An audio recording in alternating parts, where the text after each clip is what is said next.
Hello and welcome to the addiction recovery video. Welcome to the podcast. This is a podcast, my name is Paul Garrigan, and today I'm going to talk about the magic of trusting yourself. Well, it's certainly magical for me when I trust myself, and this is something that I've only sort of really started to appreciate recently. What I've found is that when a lot of the sort of worry in my life and a lot of the sort of the self-hatred and the way I can abuse myself with self-criticism and all that stuff, this all can sort of boil down to the fact that I don't trust myself. So the reason why I'll push myself very hard is that I don't trust myself to just do the right thing.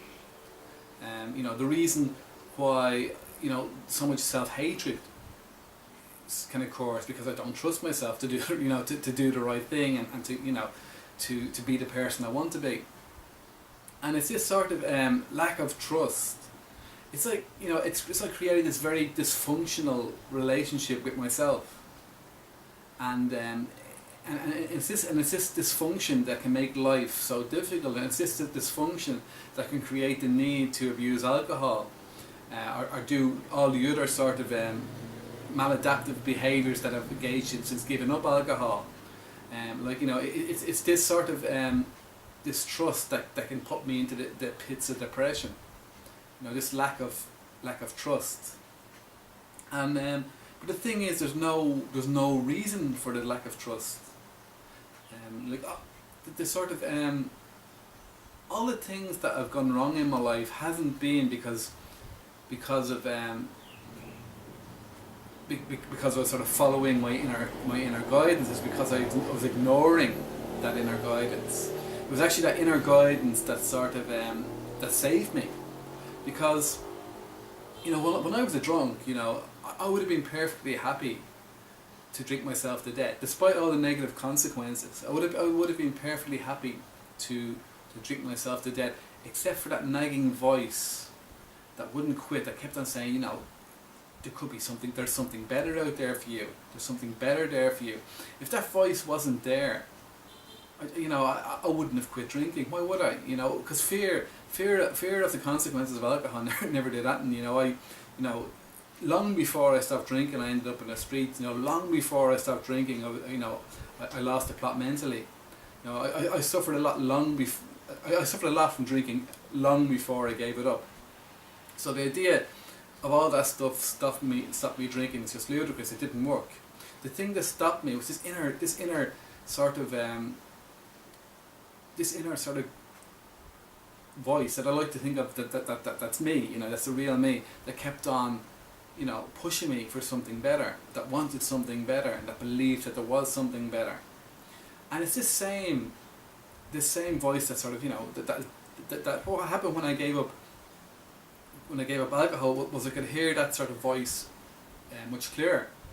But it's still it's still so easy to sort of to distrust it and to ignore it and to do the opposite of what it's saying, because the lack of trust continues. Because when you sort of when you become accustomed to not to hating yourself and not trusting yourself, it's very, very hard to walk away from that completely. It takes a long time, and it takes it's like trust has to be earned, as you say.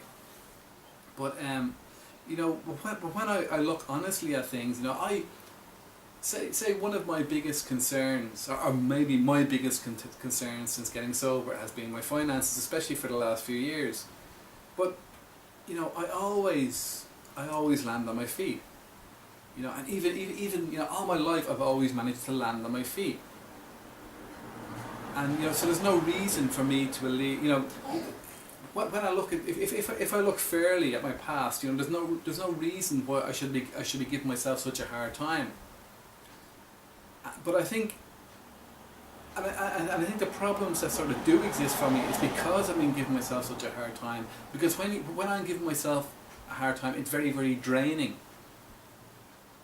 It uses my energy in a way that's not helping me, because the self-hatred and the sort of the the sort of self-bullying doesn't do anything positive. It doesn't make me a better person. It doesn't make me more productive.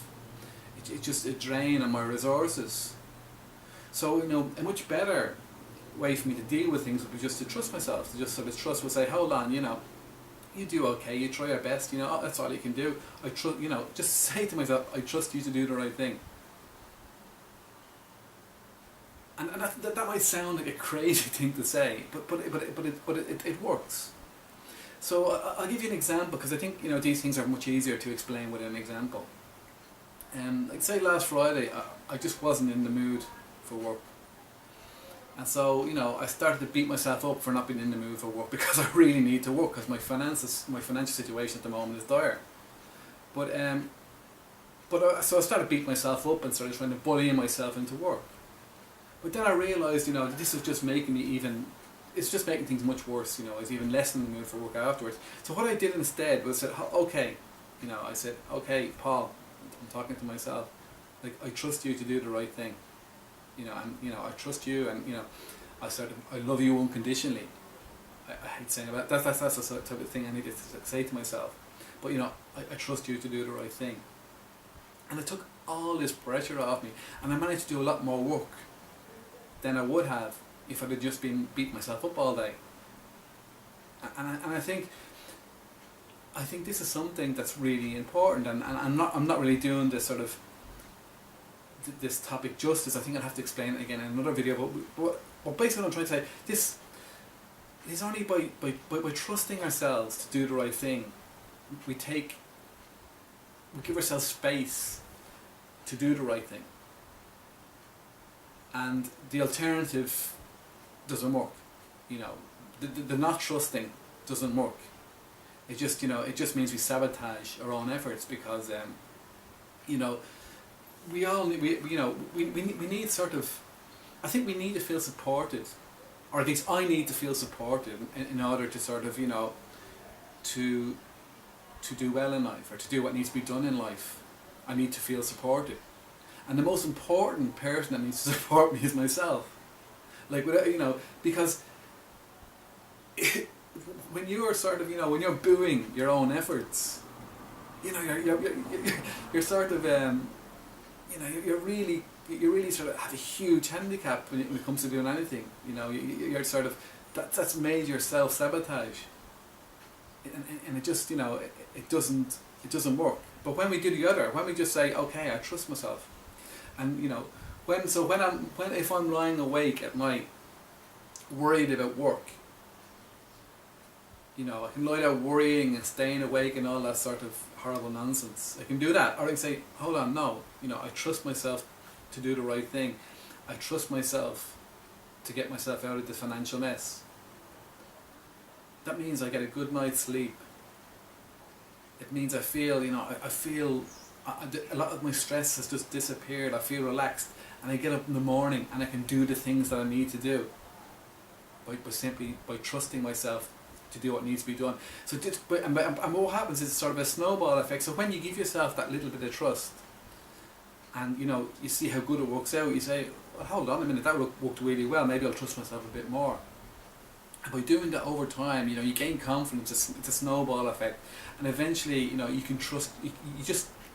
You stop sort of sabotaging your own efforts. You become your own number one supporter instead of your number one critic. And it's from that position that we can start to achieve like amazing things. Because the one thing I'm realizing as I get older is that a lot of this stuff, a lot of the most important stuff is about energy, and about having energy, having the energy to do things. And there's only so much energy I have every day. I have a limited amount of energy every day, and maybe there's things I can do to increase my energy over time, but in any one day I've only got so much energy, and it's up to me how I use that energy. Now if I'm going to be using that energy criticizing myself, because criticizing myself and bullying myself, that all requires energy. And the fact that energy is being used on that means it can't be used more for something that could actually help.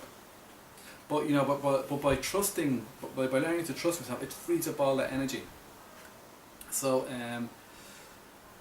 that's what I want to talk about today. Don't forget to visit my website, paulgarrigan.com, paulgarrigan.com, or my other new website, Brand New Chapter. And thanks very much for watching, and goodbye.